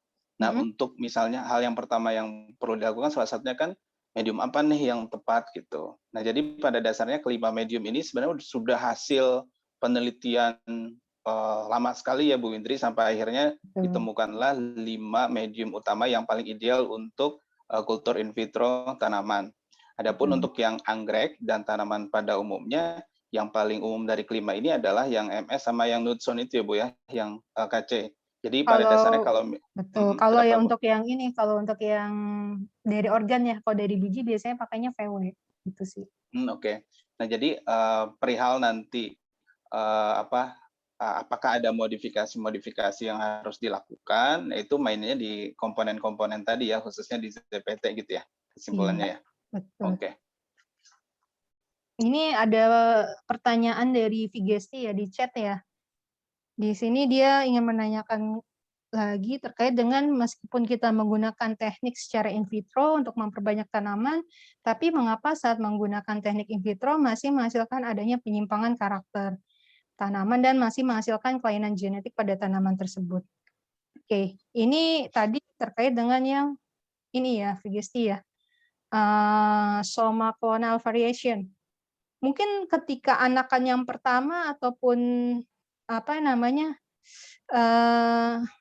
anakan yang pertama itu kita masih bisa memperoleh sifat yang benar-benar sama ya, karena apa ya istilahnya ya kayak F1-nya lah. Nah, makanya ketika kita kultur itu biasanya kita selalu mencatat ini dia sudah kultur keberapa. Kalau dari kemarin pengalaman yang kultur protokom dari tangkai bunga awalnya dari tangkai bunga, kemudian diperbanyak protokomnya, itu biasanya kita mencatat sampai subculture ke-10 ya. Itu dia udah mulai apa ya, udah mulai banyak gangguan, entah itu vitrifikasi atau entah dia gampang kontaminasi. Jadi banyak faktor kenapa akhirnya bisa ada masalah terkait soma clonal variation. Di sini kan kalau misalnya kita kaitkan dengan genetik ya, mau nggak mau kan dia memang mengalami proses apa ya istilahnya pembelahan sel ya, tapi di selain dengan apa ya ini di sini pada dasarnya saya juga sampaikan juga sebenarnya apa sih yang bisa menyebabkan adanya variasi soma clonal itu sendiri. Karena yang pertama adalah wounding. Jadi pun ketika dia diperbanyak atau kita subculture itu biasanya dia selalu kita potong-potong kembali. Nah, itu kan biasanya kalau udah di industri itu udah bentuknya mesh ya atau maksudnya skala besar gitu. Jadi target produksi potong gitu. Kemudian juga ketika proses subculture itu juga apa namanya kadang bisa aja langsung kita subculture, tapi ada juga yang memang harus kita mulai proses sterilisasi lagi ketika mau kita tanam di situ. Nah, kemudian juga ternyata nih anakan-anakan selanjutnya nih ternyata entah ada kesalahan teknis ataupun memang kecocokan media di situ juga ada juga penyebabnya misbalance of media components gitu. Jadi mungkin sepanjang subculture selanjutnya entah ada kesalahan teknis terkait medianya atau seperti apa. Jadi batch yang berbeda ternyata komposisinya berbeda, itu juga bisa berpengaruh ke hasil subculture yang selanjutnya gitu. Kemudian fitohormon, penyinaran, kelembaban sendiri, kemudian plan genotip. Karena kalau pada dasarnya kan sebenarnya ketika kita memberikan dia entah itu oksin atau sitokinin, kan kita sebenarnya memerintahkan dia untuk mengalami proses pembelahan secara terus-menerus ya. Kemudian pembelahannya itu misalnya jadi protokom terus atau jadi tunas terus. Nah, itu pada proses pembelahannya itu kan rentan juga terjadi yang namanya proses mutasi gitu. Nah, itu yang memang kita tidak bisa kita kontrol kalau itu sudah terjadi secara alami, sehingga kalau misalnya dia mengalami mutasi pada saat proses subculture keberapa ya itu memang sudah terjadi, padahal kita tidak exposure apa-apa, itu sangat mungkin terjadi karena pada dasarnya kan di alam pun juga terjadi proses mutasi gitu pada saat proses dia establishment istilahnya culture selanjutnya. Nah, itu juga rentan sekali untuk mengalami mutasi seperti itu gitu, atau dia mengalami stres. Ya, jadi makanya repeated and continuous subculture juga kayaknya kan enak nih, oke tinggal perbanyak, tapi ternyata yang namanya makhluk hidup kan kita kan pengennya sama, tapi ternyata kenyataannya proses fisiologis ataupun molekuler yang terjadi di dalam tubuhnya dia itu juga itu yang tidak bisa kita kontrol gitu, seperti itu. Gitu kira-kira. Sebagai tambahan saja, kalau misalnya teknik kultur jaringan atau in vitro ini sudah diterapkan di skala industri, ini saya pernah punya pengalaman untuk yang kultur in vitro di pisang dan talas. Nah, setelah diinformasikan bahwa mereka itu membatasi subkultur sampai 24 atau 28 kali. Jadi cukup banyak. Nah, kalau yang di Bu Windri, yang di perusahaan tadi, apakah ada informasi terkait jumlah subkultur yang dibatasi? Waktu itu masih tahap penelitian tuh, karena setelah 12, saya subkultur ke-12, ke-13, pokoknya udah di atas 12, itu rentan kontaminasi sama vitrifikasi kebetulan. Oke. Jadi pada dasarnya subkultur ini pun bisa berbeda antar spesies ya Bu Windri ya? Iya. Tapi memang akhirnya yang tadi salah satu faktor utama yang akhirnya membuat perbedaan-perbedaan pada si tanaman adalah untuk kultur in vitro itu di tahapan subkulturnya. Jadi jangan terlalu banyak juga, harus ada limitnya, intinya seperti itu. Jadi makanya kita kalau misalnya di industri itu kan kalau misalnya tujuannya untuk perbanyakan, kita harus bikin fase-fase tuh. Kapan fase untuk F1-nya, kapan kita harus bikin F1 lagi gitu. Jadi harus diperhitungkan terus, selalu diperhitungkan tuh. Dari satu individu bisa jadi berapa banyak. Nah, itu harus bisa terhitung tuh atau terprediksi. Kemudian kapan fasenya kita subculture itu setiap berapa kali, entah sebulan sekali, entah 2 minggu sekali. Nah, itu juga juga harus diperhatikan ya. Seperti itu. Oke, karena waktunya sudah cukup sore, jadi bagaimana Bu Windri untuk rencana terakhirnya? Apakah mau disampaikan? Silakan. Berapa nih? 2 aja kali ya? Ya boleh 2 deh. Tadi kan kalian sudah nanya ya ke saya ya. Ini saya sama Pak Saipudin mengadakan kuis kecil-kecilan. Jadi ini akan ada 2 pertanyaan kali ya, kalau 3 takutnya kelamaan. Iya, udah lewat waktunya. Jadi nanti jawablah pertanyaan dengan raise hand. Jadi yang pertama kali, mungkin Pak Saipudin bisa ngelihat yang pertama kali raise hand ya, soalnya tayangan saya nih untuk tahu yang urutan yang pertama kali raise hand biasanya di pojok atas. Ini gitu. Nanti saya lihat dari partisipannya deh. Atau diketik deh di chat aja, kalau di chat kan kelihatan tuh pasti yang pertama. Tuh, kayak gitu aja kali ya. Iya, chat aja. Oke, chat aja nih. Oke. Ada hadiahnya nggak Bu Windri? Ada hadiahnya. Dikasih hadiah nggak? Ya nanti minta Pak Saipudin ya hadiahnya. Siap. Ya, ada hadiahnya nih buat 2 penanya berarti ya. Udah mau maghrib lagi. Udah maghrib. Ayo. Oke, jadi siap-siap ya. Ini kelihatan kan slide saya full apa ketutupan sama ini ya? Enggak kan? Kelihatan kok masih. Kelihatan, oke. Oke, ini pertanyaan pertama. Jadi siap-siap, siapa yang bisa jawab duluan langsung jawab di chat aja. Nanti yang chat teratas itulah yang chat teratas dan yang paling benar jawabannya itulah yang akan mendapatkan hadiah. Gitu. Oke. Nah ini, apa nama struktur berikut?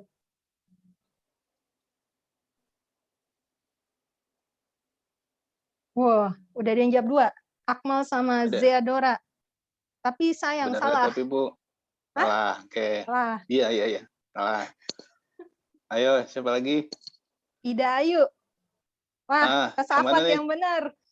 Iya, Yosafat yang benar ya. Bukan protokol tapi protokol Like Buddies. Karena dia alasannya udah tahu ya. Tadi sudah saya jelaskan ya. Karena dia ada multiple protokol di sini. Biasanya kalau yang ada multiple protokol di situ, dia adalah PLB. Kalau misalnya protokol saja, dia dari satu biji tumbuhnya. Seperti itu. Oke, Yosafat ya tadi. Oke, ini pertanyaan selanjutnya. Ini pertanyaan kedua, siap-siap. Oke. Sebutkan minimal 2 faktor yang memengaruhi proses. Oh ini. Okay. Nah, udah, sebutkan minimal 2 faktor yang memengaruhi proses kultur in vitro. Tadi juga udah dijelaskan ya. Wah, oke. Udah dijawab oleh Ida Ayu, expand dan kondisi lingkungan. Nah, berarti untuk yang satu lagi nggak? Atau udah 2 aja nih? Satu lagi deh, Bu. Boleh. Oke, berarti yang satu Ida Ayu nih. Berarti satu lagi nih, siapa tahu ada yang beruntung. Kalau yang udah dapat, nggak dapat lagi ya. Tapi silakan jawab sih.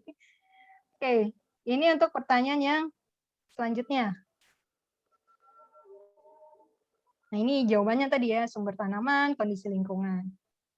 Oke. Nah, ini sebutkan 3. Makin banyak ya, permasalahan yang dihadapi pada kultur in vitro. Silakan. 3 permasalahan.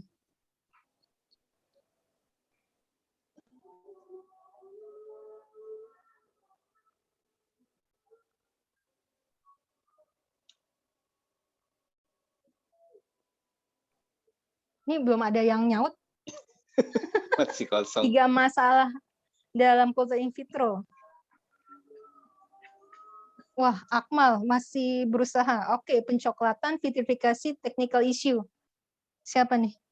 Oh ya, Akmal yang pertama. Bisa yang keluar pertama Akmal. Iya, Akmal. Oke, berarti tadi Yosafat, Ida Ayu, sama Akmal ya. Nanti akan dihubungi oleh Pak Saifuddin untuk... Oh gitu ya? Ingat, tinggal masalahnya mau hadiahnya mau lewat mana nih gitu aja nanti. Iya, nanti bisa lah. Nanti saya juga kontak. Jadi nanti yang berhasil menjawab pertanyaan tepat akan dapat 1 botol bibit anggrek. Nanti silakan dipraktekkan ya gimana cara memeliharanya seperti itu. Selamat ya buat yang dapat hadiahnya. Oke, mungkin itu aja dari saya, kurang lebihnya mohon maaf, saya kembalikan ke Pak Saifuddin mungkin. Oke, terima kasih Bu Windri. Langsung saja karena sudah maghrib. Jadi semoga untuk topik ini bisa menambah wawasan kalian menjadi lebih dalam lagi, khususnya terkait dengan kultur in vitro, khususnya kultur in vitro pada anggrek. Saya tutup saja ya, Ibu Windri, terima kasih sebelumnya. Selamat sore. Assalamualaikum warahmatullahi wabarakatuh. Selamat sore. Waalaikumsalam warahmatullahi wabarakatuh. Selamat sore. Makasih Bu Windri, Pak Eko. Iya, sama-sama. Terima kasih Bu. Terima kasih Bu. Terima kasih Pak. Silakan. Iya, saya N ya. Ya, iya Bu Windri, terima kasih. Waalaikumsalam. Ya.